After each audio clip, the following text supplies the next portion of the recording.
Hello, beautiful souls, and welcome back or welcome to my podcast, Rewire to Inspire.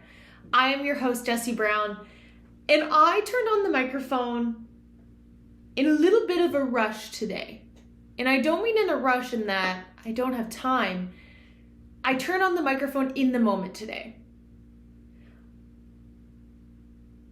I'm so eager to jump in.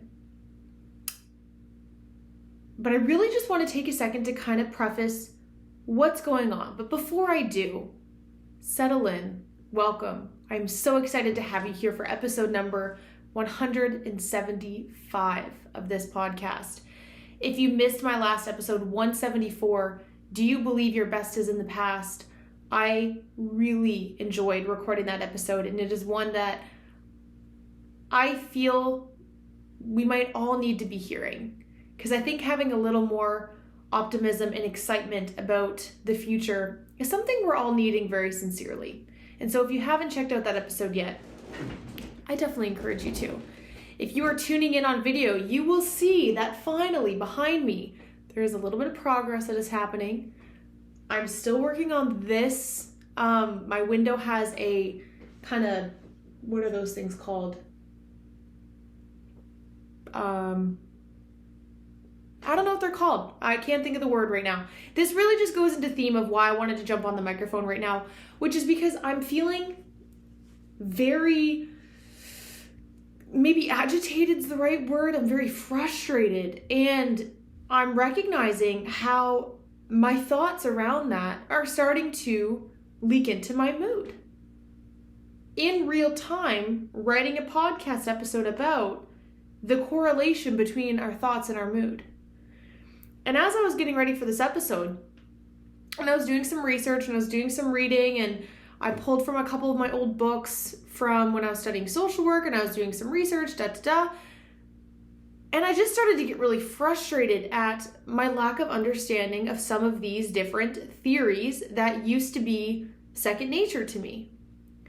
And so obviously there's so many lessons that can come from this. And then my mind went to, well, do I want to talk and share about how when we stop focusing on something, it stops being second nature, and how our brain is like a muscle and the importance of training our brain. And I just kept going in a million different directions. And then I turned on my camera to see how the lighting was, and my hair was really bothering me. So then that took my consciousness away. My dog started barking outside of my office, and then that was really irritating. The way I live in an old house, which I love and I'm so grateful for, but sometimes my office chair, because this room is quite literally slanted a little bit, my office chair will roll while I'm working, and it just drives me insane. And I had all of these things happening, and I just started to get kind of angry. And I noticed that as my thoughts kept going, and as they kept spiraling and kept increasing, and then one thing was leading into another, and my thoughts were spiraling, my mood started to become really icky. And I was getting mad at myself. And I'm like, for the love of God, you're writing a podcast episode about exactly what is happening in this moment. Why not just jump on the microphone and lean into it? And I'm so grateful that I am, because I think these are things that we all experience internally in our head, but how often do we really talk about that? It can sound really silly sometimes when it's like, well, the dog's barking and my chair's rolling and my hair's pissing me off, so I'm annoyed. Those things seem so insignificant, but the truth is, we have things like that sometimes that just overwhelm us. But the message that I really want to land in this is recognizing that our thoughts do affect our mood. And I had written down so many different things that I want to go through today. And it was the part where I was recognizing and researching how our thoughts and our mood are interrelated to each other, that I noticed frustration surface. And there's a part of me that was like, I'm going to push this episode to be Thursday's episode and focus on what I was going to record for Thursday for Tuesday, so that I have more time to practice and perfect it. But the whole point of me doing this episode, and of doing all my episodes, is to be authentic and to lead by example and to be imperfect. There's nothing I hate more than listening to a podcast episode that you can tell has been edited 500 times. I have never once edited a section out of my podcast. That's a lie. There was an episode, it was in the 60s, and Bailey, my dog, was going crazy in the background barking, and I edited out a couple minutes there. But other than that, I refuse to do a take 2, to try again. I mean, obviously there's been times that I've restarted if it's just hot garbage and I hate it, but I refuse to just change what I'm doing. And I want to just show up authentically. And so I want to talk about today the correlation between your thoughts and your moods, and I want you to be thinking for yourself right now. The last time that you had maybe one of those down in the dumps days, an irritated day, you were sad, you were off, you were angry, you were irritated, what were you thinking about? Because I guarantee you on that day, or I can pretty much guarantee you on that day, you weren't thinking about all the blessings in your life and everything that you're grateful for and all that's going good and how beautiful you are and how awesome you are and how smart you are. No. You were probably thinking about everything that's going wrong, all the subconscious stressors, all the things that you wish you had control of, all the things that frustrate you, maybe thinking about the past. And then in reverse to that, on our really good days, it's often because we're focusing on the good. Our mindset is good. Our mindset is clear. We're in gratitude. We're at a higher frequency. And so our mood is typically better. We have tens of thousands of thoughts a day. Tens of thousands. So many of those are subconscious thoughts. What blew my mind a couple years ago when I learned this is that 80% of our thoughts are wired to be negative. And 90% of our thoughts that we have today are thoughts that we had yesterday. They're reoccurring. And so isn't it fascinating that so much of our behavior and our life and our perception of how we show up is dictated by the day prior and how we show up every single day, but how that comes down to our thoughts. That is the whole preface of my podcast, Rewire to Inspire, rewiring those ear-to-ear conversation. What goes on in your noggin? I wrote down 5 different ways that our thoughts and our mood are kind of interconnected. And I'm not going to sit here and say I'm an expert on these things. I know some of them. But these were things that I researched of just like different ways that our mind is wired to correlate thoughts and our mood. And I think that this is just a really important episode to do because we can live our lives in autopilot. And our mind will take over. And it will keep pumping the same thoughts and the same beliefs and the same routines and the same cycles. But are we aware and do we recognize that we have control of changing that? The whole reason our brain is designed to have neuroplasticity is so that we can change it. But when we become stuck in that 80% negative cycle and reoccurring yesterday's thoughts into today and allowing our thoughts to manipulate and control our mood, we're really not living the best quality of life. The reason that this episode surfaced, and I did a poll on my Instagram story. If you're not following me on Instagram, my handle is @JessieBrown13. I like to go on there every now and again and put a poll because I love to hear from you guys.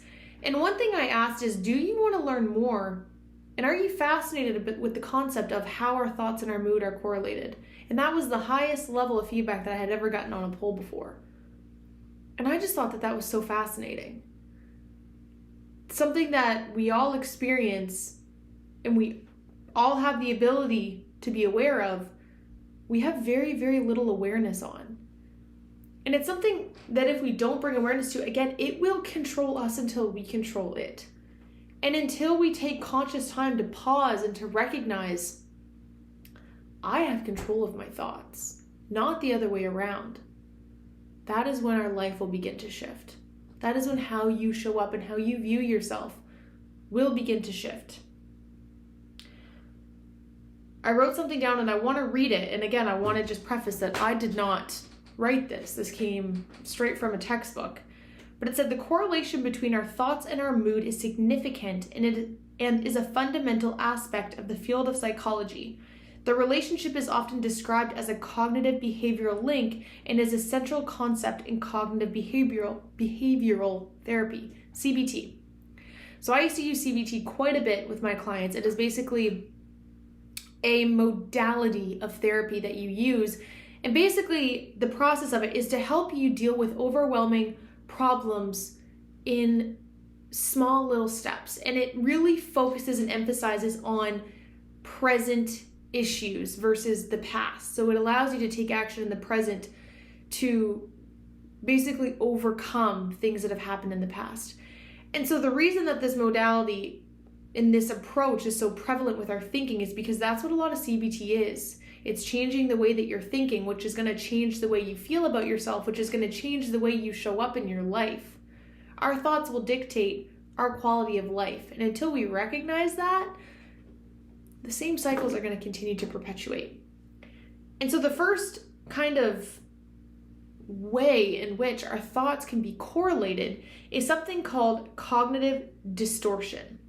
So this is also something that is used in CBT, and basically it's believed that our thoughts can influence our mood, right? Which we know. If we really think about it, that makes sense. They can also distort, or negative thinking patterns can lead to negative emotions. These distorted thinking patterns are often referred to as cognitive distortions. So cognitive distortions are basically like when we catastrophize. When one thing leads to another. So when one bad thing happened in the morning, that means I'm going to have a horrible day. We kind of lump these big things together. Or that's like the black and white thinking that we have. Well, if it's not this way, it's this way. It's like that light switch kind of thinking, right? It's the overgeneralizing. So thinking, it's basically making these broad negative conclusions with very little evidence.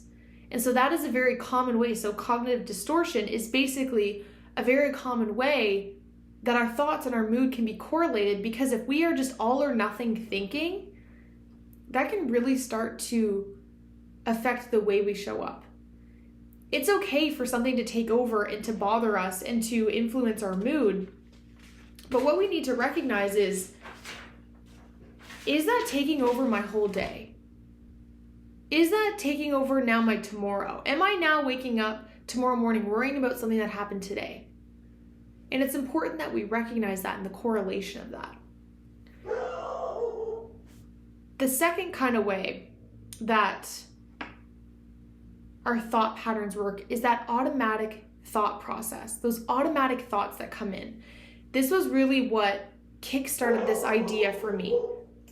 So if you heard Bailey in the background, again, this is a moment where I had to just pause it and so I could re-go at it. She's barking at Amazon driver outside the door, which happens all the time. I had to take a deep breath again in that moment because I can just feel my mood inclining today. I'm so happy I'm doing this episode today, but also at the same time, I'm very irritated. And I think that I want to just keep leaning into that and embracing this feeling and kind of lead by example in this. But in that moment, I had one of those automatic thoughts that come in, right? That's the second thing I wanted to talk to you guys about. Those are those rapid subconscious thoughts that pop into our minds in the response to a situation. So in that moment, my automatic thought was just, I'm so done. I don't want to do this anymore. I'm fed up. I want to close my laptop. But other examples of this that can happen is you look in the mirror and you're like, I'm ugly. Something happens at work and you're like, I'm stupid. I'm a failure. I'm less than. It's those very overgeneralized thoughts that pop in very automatically and take over our mood, right? These are really important to bring awareness to because these can really lead into us feeling sad and anxious and hurting our self-esteem over time. If we have these automatic thoughts that come in every single day, think about how much we start to believe them. I've talked before about cognitive fusion and cognitive diffusion, and how when we start to buy thoughts and we're fusing them together into our consciousness and we're believing them, our mind is like it doesn't know that that's negative. It just knows that that's the way that we're thinking, and so it chooses to wire itself in that way without recognizing how that emotion makes us feel. And so it's really important when we have these automatic thoughts that we notice them happening. I was telling my partner the other day that for some reason last month, my self-esteem was just hot garbage, which I've shared with you guys on here already a little bit in different episodes. And I couldn't figure out like the baseline of where it was coming from, but I did. Every time I noticed it, I would stop. I would try to go find a mirror and I would look at myself and I would say, hey, do you notice that you're telling yourself these things? Even today, I noticed myself telling myself harmful things and hurtful things. And it's like, it's not constructive. Like my hair, for example, for some reason, my hair has been thinning out on one side and not the other, and it's been breaking. And as women, like, or as men, for those of us that, care about our hair, that can really start to affect us because there's a part of our identity that's associated with our hair. And so automatic thoughts whenever my hair is looking a certain way that I don't like is, you're ugly. You're less than because of that. And I had to really notice that because I'm already dealing with the fact that my hair hasn't been my best friend, but now I'm also going to hurt myself even more. I hope that you guys are seeing how, and all these things sound like common sense, right? It's like, yeah, obviously if I tell myself mean things, I'm not going to feel great. But are you aware of how much it happens? Are you aware of how much you're telling yourself these negative things? We all deal with this to some degree, but are you in a place where you're recognizing that it's happening, or is it running you? Has your mood been maybe not the best over the last couple of days, weeks, months, years, because subconsciously there's automatic thoughts that are taking over?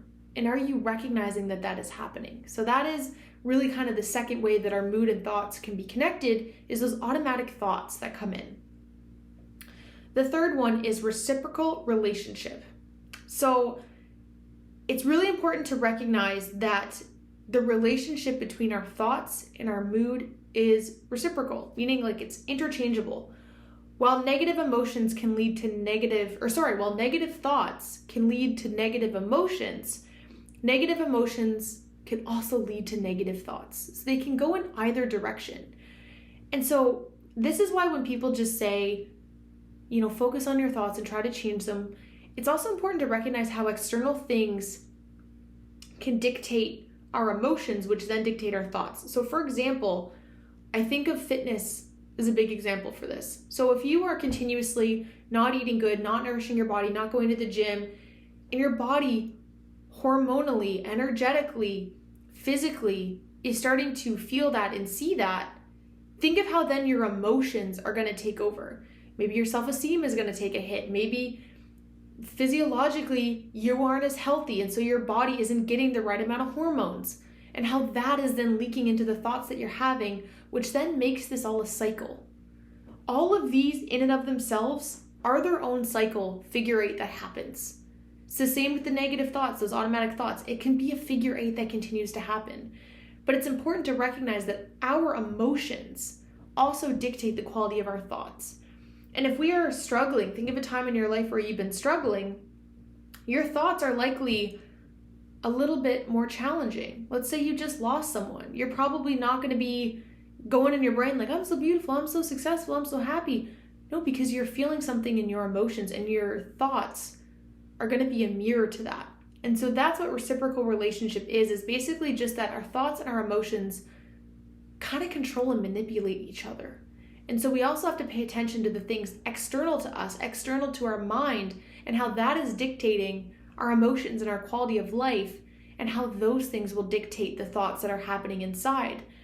Because sometimes they are correct, and sometimes they do tell us evidence that we might not want to hear, and that can make us feel crummy.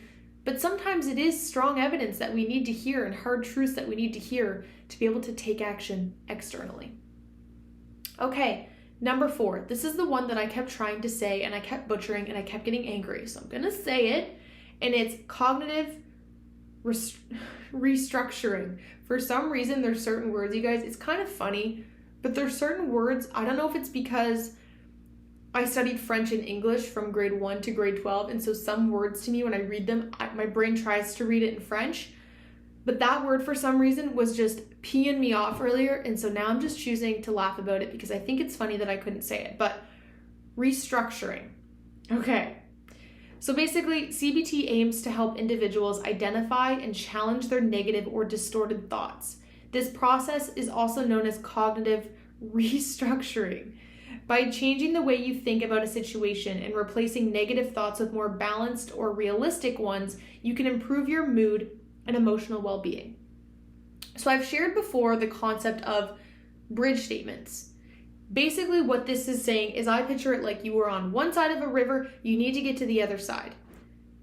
We keep taking the same path, which is that negative path, and we maybe find ourselves falling in the river. We find ourselves reverting backwards. The way that we can get to the other side is by slowly starting to replace those thoughts with more constructive ones. That's why it's important to be mindful of the things we tell ourselves, because if we don't notice that it's happening, we can't really take action to change it. So a bridge statement helps us come in and rewire these thoughts without us feeling like it's a big bowl of lies. So if we are often telling ourselves, like, I couldn't just say my hair is so beautiful, I'd be like, no, like, I know that something's changing and I'm not happy about it. So that thought would just be useless and not constructive. But if I tell myself, it's possible my hair isn't as bad as I think, it's possible that there's a solution, it allows me to just take a deep breath. The key word in there is, it's possible. It's possible that this could be true or not true.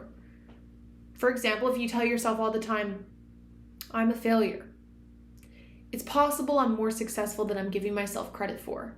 You're not just switching it to, I'm successful, because that can feel really, really icky and really weird to us, especially if we're working on that relationship with ourselves and working on building our self-esteem and our self-worth and our self-belief.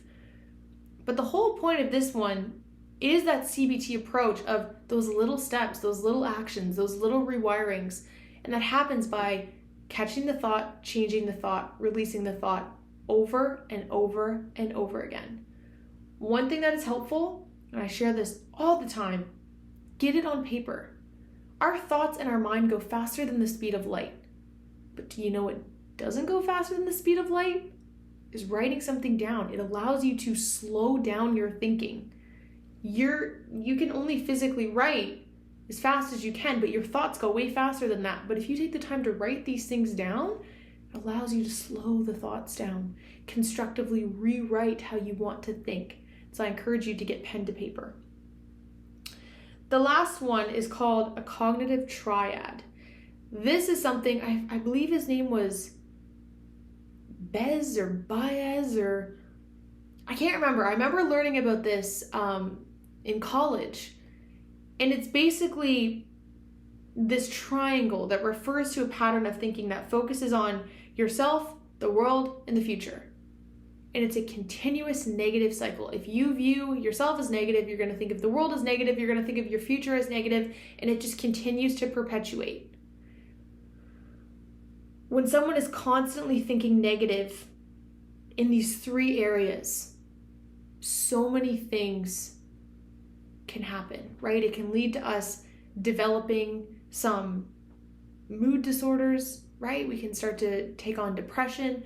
We can stop taking action because if we don't feel like we have a brighter future, we don't care about the world, we don't care about ourselves, we stop taking action and we stop there's no way for that cycle to break. In all of these different modalities and ways of thinking, I definitely encourage you to work with a mental health professional. Sometimes trying to get out of these by ourselves can be really, really challenging. And if you are very severely stuck in these negative cycles and only you know where you're at in your relationship with yourself and how loud it is and how much it's controlling your life, sometimes, almost always, there's deeper rooted reasons beneath all of it. There's a deeper experience that lies beneath all of this of where these thoughts come from. I know for a lot of mine, they came from childhood and from my basketball experience of why I kept telling myself these same beliefs. And it's like, that's not your truth. that's a truth that was formed based off of a horrendous experience that you had. How can I begin to do the work to process those experiences to improve my thoughts? I hope you guys enjoyed these concepts. And as much as, again, I am not an expert in this, what I have really done work on, really educated myself on, and been mindful of over the past 4 years or so has been recognizing my thoughts. As soon as I wake up in the morning, I notice what that instant internal dialogue is telling me. I do a quick check-in. I started this by having sticky notes beside my bed that would say, "How are you feeling?" Sometimes having those mental cues externally can help us to get out of our head. The reason that I end my podcast with saying, get out of your head and into your heart, is because we spend so much time in our head space in a negative way and not enough time in our heart space. And I just can't help but think that when I see somebody stuck in a cycle, living a low quality of life and down about themselves and the world and their perception, is because A, there's pain in their past that has fogged up their mental capacity to view the world and themselves in their true, beautiful manner. But it's just often easier to focus on the negative. But when we can begin to recognize that our thoughts do control our mood, they do manipulate our quality of life, and that it is worth investing time into shifting, that is when I believe changes can happen. If you do not believe that a better quality of life can exist, why would you ever take action? There's not enough necessity to. But my goal of today's episode, if you leave with anything today, I just want you to know that there is evidence-based correlations between the thoughts that happen in our noggin and the way we show up in the external world. And until we recognize and validate that, we will continue to perpetuate these same cycles. So I genuinely hope you enjoyed today's episode. I hope you get something out of it. I can definitely notice my mood has improved from the start to the end of this episode. I want to thank you for holding this space with me, and I really truly wanted to come on here in that headspace and be vulnerable and lean into it instead of shying away from it, because there was a part of me that was just like, F this. I don't want to do this, but I wanted to show up in that way and just be raw and vulnerable, and to also verbally process what it was that was going on and what those thoughts were that was happening in my mind, to maybe show you something that you can do next time you're in that headspace. So thank you guys so much as always. If you enjoyed today's episode, please feel free to share it with someone you think would enjoy, and I look forward to chatting with you all on Tuesday. Bye, you guys.